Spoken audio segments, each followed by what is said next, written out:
ये है मेरी हार्वेस्टर एंट कॉलोनी।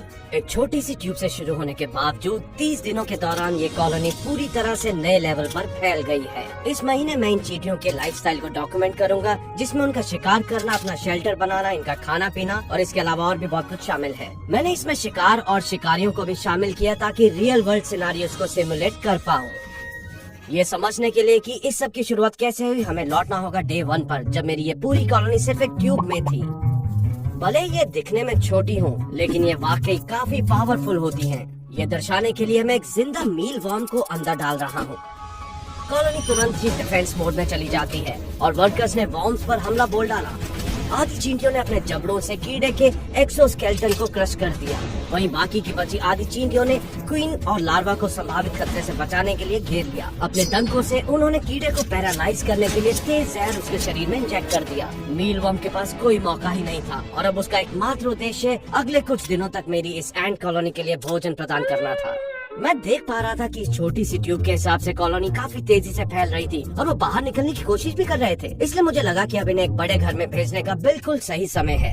ये है एक हाइब्रिड नेस्ट और अब यही इनका नया घर बनने वाला है। मैंने विनाइल ट्यूबिंग जोड़ी और जल्दी उसमें से एक चींटी नए घोंसले की ओर बढ़ने लगी।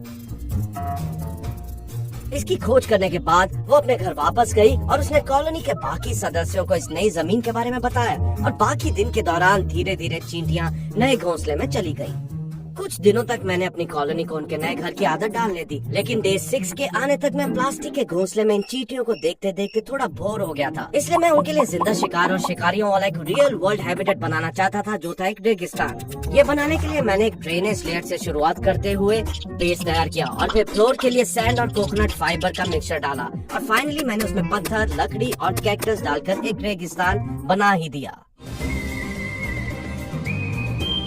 रेगिस्तान पूरा हो गया था, इसलिए मैंने चींटियों को एक और विनाइल ट्यूब से जोड़ा और जल्दी से कुछ वर्कर एंट्स उस अनजान क्षेत्र की ओर निकल पड़ी।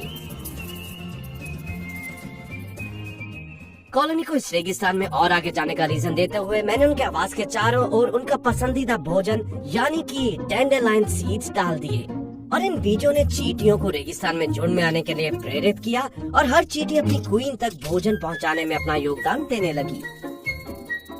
लेकिन चींटियों में से एक रेगिस्तान में कुछ ज्यादा ही दूर निकल गई और उसे एक छोटा सा गड्ढा दिखाई दिया। ये सोचकर कि ये कुछ भी नहीं है, उसने अपनी जिंदगी का सबसे बुरा फैसला लिया और फिर वह उसमें घुस गई।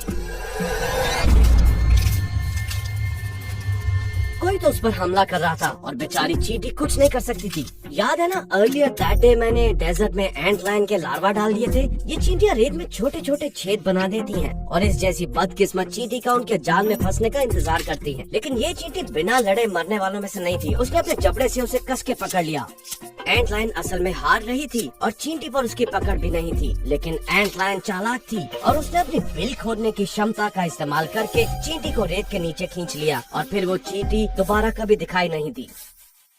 हालांकि चींटियों को रेगिस्तान पसंद था, लेकिन जानलेवा शिकारियों से बचने के लिए उन्हें काफी सावधान रहना पड़ा।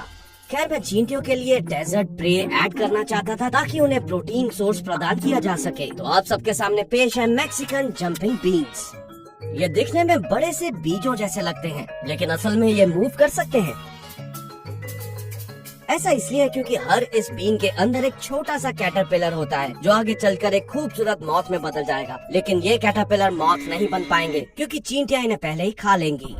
अब सच कहूँ तो मुझे लगा था कि चींटियां खुशी खुशी झुंड बनाकर इन बीन्स पर धावा बोल देंगी, लेकिन असल में बीन्स के आने पर उन्होंने तो रिएक्ट भी नहीं किया। इसलिए मुझे खुद ही उन्हें काट कर अंदर के रसीले शिकार को बाहर निकालना पड़ा और उन्हें कॉलोनी के पास रखना पड़ा।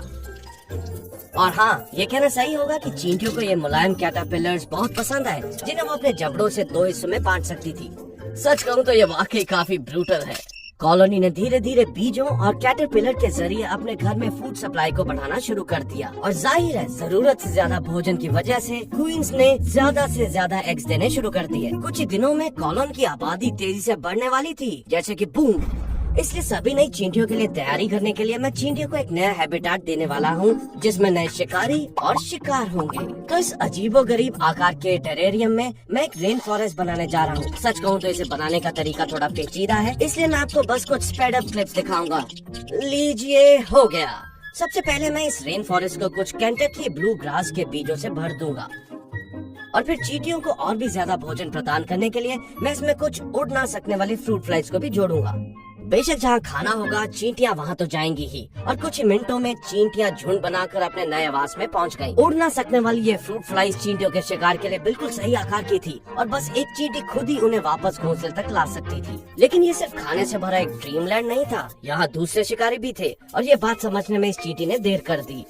एक गलत टर्न लेते हुए ये चींटी एक मांसाहारी वीनस फ्लाई ट्रैप की ओर बढ़ने लगी। चींटी ने उस पर हल्के से पैर रख दिया, ये ना जानते हुए कि उसकी जान किसी भी पल जा सकती है। अपनी गलती के कारण वो चारे के झांसे में आ गई। ये वीनस फ्लाई ट्रैप्स कीड़ों को आकर्षित करने के लिए एक मीठा रस पैदा करती हैं। जैसा कि चींटी इस पौधे का निरीक्षण करने में बिजी थी, फ्लाई ट्रैप ने अपने मुंह को धीरे धीरे बंद करना शुरू कर दिया और अब इस चींटी के पास कोई मौका नहीं बचा था। आप अभी भी देख सकते हैं कि चींटी अभी भी अंदर हलचल कर रही है, लेकिन आने वाले दिनों के दौरान ये वीनस फ्लाई ट्रैप एक तरह का एसिड बनाएगी, जिस कारण ये चींटी सिर्फ न्यूट्रिएंट्स बन के रह जाएगी। लेकिन इन चींटियों को केवल मांसाहारी पौधों से सावधान नहीं रहना था, क्योंकि अब मैं इस वर्षा वन में एक भयंकर शिकारी को लाने वाला था। एक ऐसा खतरनाक शिकारी जिसकी नजर बहुत तेज हो और तेज जहरीले नोकीले दांत भी हों। तो प्लीज स्वागत करें जेरमी का, जो है मेरी जंपिंग स्पाइडर। मैंने जेरमी को कई दिनों से खाना नहीं दिया है और इस कारण मुझे उम्मीद है कि वो तुरंत ही चींटियों को खाना शुरू कर देगी। रुको, ये क्या? ओह अच्छा, तो जनाब जेरमी थोड़ा कैमरे से शर्माते हैं और इस कारण वो तुरंत ही पौधों में छिप गए। मैंने उसे बाहर धकेलने की कोशिश की ताकि मैं उसे चींटियों खाते हुए फिल्मा सकूं, लेकिन वो फिर किसी और जगह जाकर छिप गया और मैं उसे देख ही नहीं पा रहा था। क्या जेरमी है तो इस रेन फॉरेस्ट में ही, और जब भी वो बाहर आने का फैसला करेगा तो इन चींटियों को उससे बचकर रहना होगा। तो अब बारी थी डे 23 की, और आज मैं न केवल इस रेन फॉरेस्ट में बल्कि डेजर्ट में भी कुछ नेचुरल डिजास्टर्स को सिमुलेट करने वाला था, ताकि ये देखा जा सके कि चींटियां कैसी प्रतिक्रिया देंगी। तो अब मैं इस रेगिस्तान में एक रेतीला तूफान लाने वाला हूँ, इसलिए मैं अपना हेयर ड्रायर ले आया हूँ और मैंने उसे ऑन कर दिया। हर जगह रेत उड़ने लगी और जो चींटियां बाहर घूम रही थी वो रेत के कणों से चिपकने की पूरी कोशिश करने लगी। और उधर रेन फॉरेस्ट में कोहरा छाने लगा था और अचानक कहीं से एक तूफान आ गया। यह बारिश चींटियों की कॉलोनी को उनकी पूरी कॉलोनी के लिए पर्याप्त पानी प्रदान करने में एक अहम भूमिका निभाएगी। 30 दिन के सिमुलेशन का अंत अब करीब आ रहा था और आज डे 28 के दौरान मैं देखना चाहता था कि चींटियां अपने घोंसले में किसी इंट्रूडर के आने पर कैसे जवाब देंगी। मैं जिस इंट्रूडर को घोंसले में डालने वाला था ये है डूबिया रोच। तो फिर मैंने ग्लास को हटाया और रोच को अंदर डाल दिया। वो तुरंत रेंग कर घोंसले के नीचे चला गया जहाँ कोई चींटियां नहीं थी। अब सच कहूँ तो मुझे लगा था कि चींटियां तुरंत रोच पर झपट पड़ेंगी, लेकिन पहली चींटी के उससे संपर्क करने में कुछ ही मिनट लगे। चींटी बहुत डर गई और पीठ के बल गिर पड़ी, लेकिन रोच भी उतना ही डरा हुआ था और वो घोंसले से बाहर निकलने तक भागता रहा। फिर वो रेंग कर रेगिस्तानी बाहरी दुनिया में चला गया और फिर कभी दिखाई नहीं दिया। शुक्र है कि क्वीन एंड सुरक्षित बच गई और कॉलोनी को एक और दिन जीने का मौका मिला। पिछले 30 दिनों में चींटियां एक छोटी सी नली से निकलकर कई इकोसिस्टम्स वाले एक फलते फूलते नेस्ट में गई। हालांकि कुछ चींटियों ने शिकारियों के हाथों अपनी जान गंवा दी, लेकिन बची हुई चींटियां डे 30 तक अच्छे से फलती फूलती रही। वैसे मेरी अभी तक की 5वीं वीडियो है। अगर आपको ये पसंद आई तो प्लीज चैनल को सब्सक्राइब करें, क्योंकि ये मेरे जैसे नए क्रिएटर्स के लिए बहुत मायने रखता है। फ्यूचर में मैं ऐसी और वीडियोस बनाऊंगा। कमेंट करके कॉलोनी के नाम और कुछ आइडियाज बताएं। वीडियो देखने के लिए आप सभी का